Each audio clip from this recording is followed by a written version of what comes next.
This is the Everyday AI Show, the everyday podcast where we simplify AI and bring its power to your fingertips. Listen daily for practical advice to boost your career, business, and everyday life. Are search engines and Amazon going to die? Well, that's kind of what Bill Gates is saying. So that's one of the things that we're going to be talking about today on Everyday AI, your daily live stream, newsletter, podcast, just information source to help you understand and actually use AI. Very excited for our guest today on the show. So Janice Polk is the founder of Clarity-Based Marketing. Janice, thank you for joining us.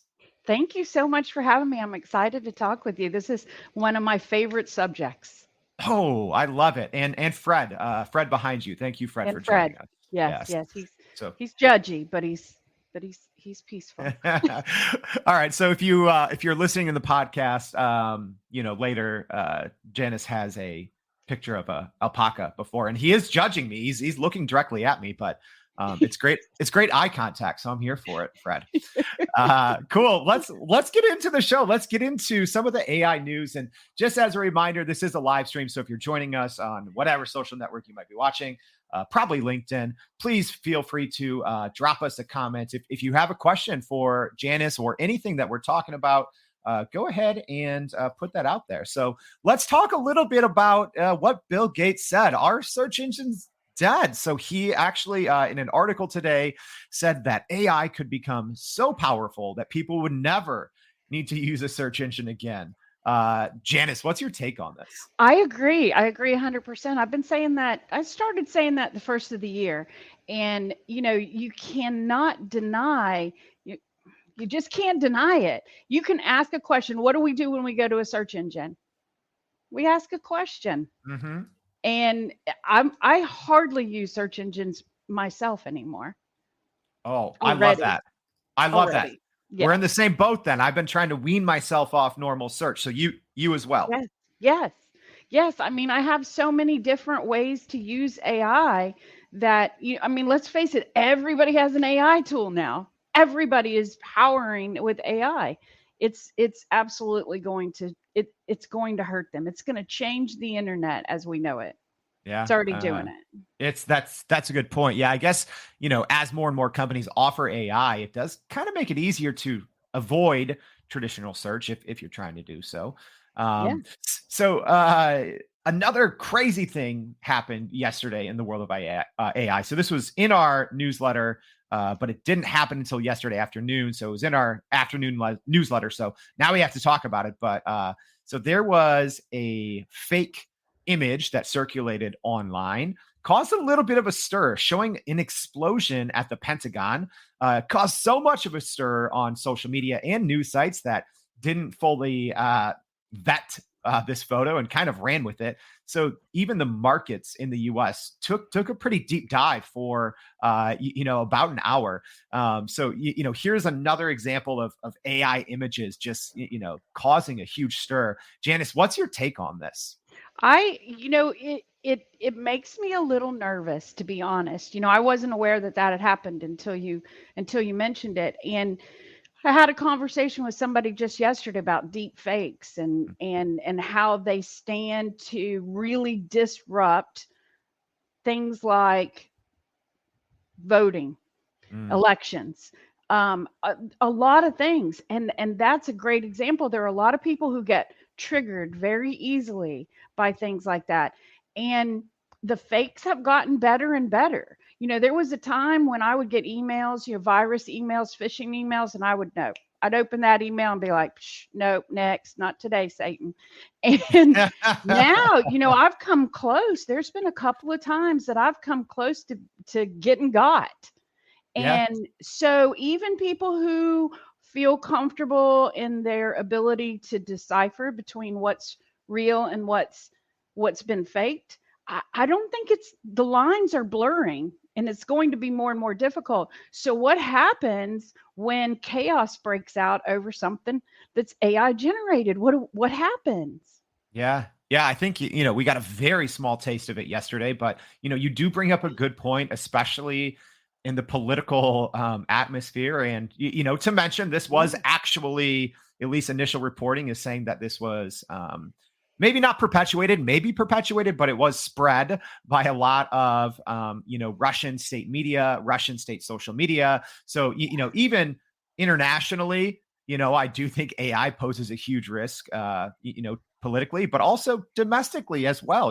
There's already been, large political parties that have used at least AI generated images in their, in their messaging. So it's going to be tricky, Janice, like you said, like to quote unquote fall for these things when the quality becomes, it matches real life, right? Yes. And, I've thought about it a lot. And really, the only thing, there are a lot of people who are saying, stop AI, stop AI. You can't stop it. The train is out of the station, it cannot be Yeah. stopped. So, what is the solution? And really, the solution is there can only be one solution, and that is education. Yeah. Yeah. That's That's that's it, right? Yeah, and that's one of the small things we're trying to tackle here on the Everyday AI Show is just letting the everyday person know these things exist, because a Yeah. lot of times if you aren't following it as closely as you and I, Janice, you might not know that there's these deep fake image generators, deep fake Yeah. everything now with AI. So so speaking of image generating, Adobe is just announced this morning that they're officially getting ready to add their AI image generator Firefly into Photoshop. So if you are a Photoshop user, you're going to have some added functionality soon. So, on the show, we've talked a little bit about, software such as Dolly or Midjourney that essentially lets you enter a text prompt and, get a beautiful image. Doesn't take a lot to get something beautiful. So now this is coming to Adobe and their creative suites. So Janice, how do you think this is going to, shake the industry, or will it maybe not? Oh, I believe it absolutely. It's already shaking the industry. All of AI is shaking every industry. And what you're talking about right now directly hits the graphic design industry. And it reminds me so much, I ran a photography company in the early 2000s. And when we opened that business, it was an action photography company. And obviously we were using digital cameras. But what I didn't realize when we started the business was that digital photography had just hit the industry. Mm, And so the film photographers were losing their minds, absolutely wow. losing their minds. And a large percentage of them abandoned the industry altogether because they didn't feel comfortable adapting, or they had an ethical conflict with adapting. Mm, And it reminds me of that so much, because what's happening right now is these graphic designers, people who make their living that way, are having to decide how they feel about this and whether they're going to incorporate it into their work, or whether they're going to stand on the mountain with a flag and say, I say no. And yeah. again, the train's out of the station. Yeah, yeah, for sure. Omar, thank you for your Yes. comments, needing to educate people about tech and AI. Absolutely. Janice, I do want to talk a little bit now because you brought up a great, I think, parallel. Running your photography company when digital was kind of just breaking in. So with your business, clarity based marketing, I'm sure clients or individuals are asking you about AI. So what's your thoughts? Are there parallels we can draw from the film or sorry, from the photography industry going from film to digital? Or do you think it's not even going to be comparable to that as the everyday company starts to either embrace or fight off AI? Well, I think that it is comparable. I think that that there are some good lessons that we can learn by looking at that transition to digital photography, because it started small, and it grew bigger and bigger until it totally transformed that industry. I bet that you could probably stop for just 1 second and tell me at least three people that personally that are either digital photographers, or they have a side hustle shooting photos, right? Oh gosh, Right? yes, yes. Right? It allowed people who had a passion for photography, but not an eye with film photography. I was one of them. I have always loved photography, and I was a horrible photographer until I could look in that little screen and take 500 pictures to get that one that I wanted. And so I see AI as very similar because it allows people who have a passion for something to cut a huge learning curve and jump right in at least an intermediate level in that particular arena, whether it's copywriting or whether it's imagery or creating business plans. I mean, I could go on and on and on and on with the things that AI can help you do better. Yeah. And it doesn't, I'm sorry, this is a subject that I'm so passionate about. You'll have to cut in and be like, okay, Janice, that's enough. We need it. We need the passion. It really is incredible. It's so exciting to me because yes, there are some downfalls. There are some things that you have to be aware of and you have to plan for. Like Omar said, we have to educate people about technology with AI and how it can be used responsibly. And in my opinion, that's the key, is teaching people how to use it responsibly.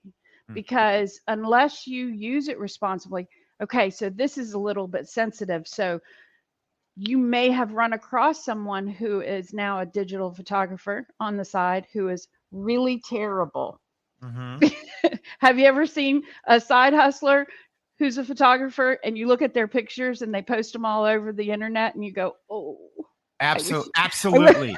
Right. And it's so easy to spot. So being I haven't talked about this on the show, but I was a former photographer. I've taken probably about half a million photos in my life, and you can instantly spot them. It's the wrong like the wrong lens for the wrong situation. It's like, oh, you have the on-camera flash up when you don't need it.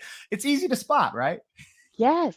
And it's going to be the same way with AI. It's going to be the same way. This is actually a great question from Hamza here in the comments. So, saying, hoping that AI will be accessible by all of us. The latest one, not needing any kind of subscription. AI is totally emerging in all industries, so it should be in everyone's hand.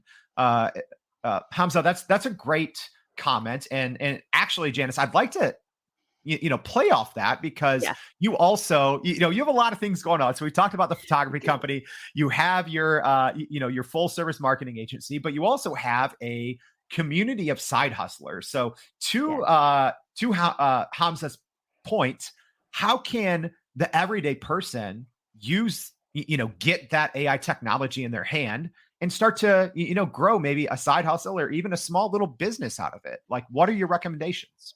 Well, that's actually that's exactly why we created the Hustle Hive Cooperative. So it's in its infancy. We have a handful of people who are collaborating right now to build it. And it is designed to support people who want to create a side hustle or have a side hustle and provide them with tools that they can use, training and actual resources. There are some AI systems, we all know, ChatGPT, you can use that without a subscription. It's slower, but you can. And there are so many. Have you seen the new plugins in ChatGPT, the Plus? I was up until about midnight last night making a list of them. Yeah. It's insane. It's overwhelming. So for me, in my opinion, the challenge is not going to be access as much as it's going to be overwhelm. Just like anything else that's digital, there's so much noise and there's so much chaos and trying to figure out which tools are the best. I can't tell you how many tools I have used already that I've abandoned. Yeah, that's a good point. And because it's also so easy to make them from the developer side that there's hundreds or thousands of new ones a day, right? Every day. It's like sometimes it's just you try it and you're like, no good, on to the next. Janice, one other question I had is, so in the same way you talked about, digital photography, open it up for anyone to be able to instantly be able to see what they're creating and improve upon it, right? And I do think that there's obviously a lot of parallels you can draw with that to something like a chat GPT, right? Whereas before it might take a long time to, write a long paragraph or to write a little essay. And now you can get it almost instantly. So with that, what maybe advice might you have, if someone's listening to this on the podcast or maybe watching right now and is a little too shy to leave a comment, how can someone, if they have that passion, what are some actionable steps that you might have for someone to take that passion and say, all right, let's turn this passion into a side hustle with blank AI? Well, I'll be honest. To me, the most efficient path to that is actually to find a good mentor. Mm.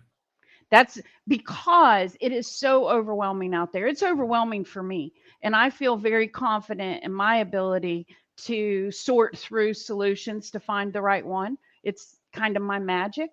Yeah. And it's overwhelming for me. So my advice to someone who is looking to start a side hustle, wants to use AI to power it, is looking at all these reels on TikTok and Instagram about, how you can make $10,000 a month in 30 minutes with AI. That's not true, by the way, but find a good mentor, find someone who is in the space that you're interested in. And there are mentors all over.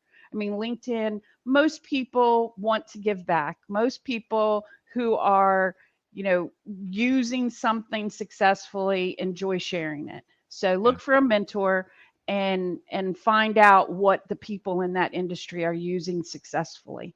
Yeah, that's a great point because there are people, that are very new to this and they're just finding out about it, for the first time. And then there's other people that have been using artificial intelligence for decades because, even though ChatGPT is, only been out for 5-6 months, AI technology has been out for decades.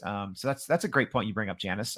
One other question I had for you. So even in your own personal journey, whether it's through, clarity-based marketing or your side hustle group, maybe what's one or two practical experiences that you've had so far with AI that you can share with others, things that, whether it's failures or successes, what are some things that you've gone through and you're like, hey, this is worth sharing?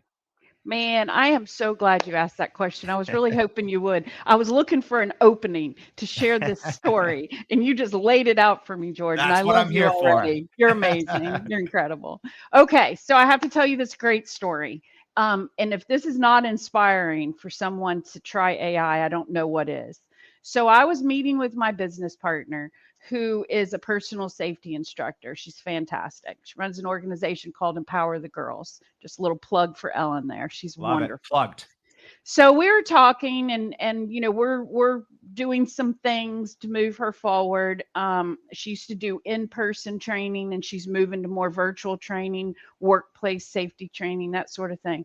And so we were meeting, we had a retreat a couple weeks ago, and we were talking about managing her social media and pulling a side hustler in to help her manage her social media because it's become too much with all her other responsibilities.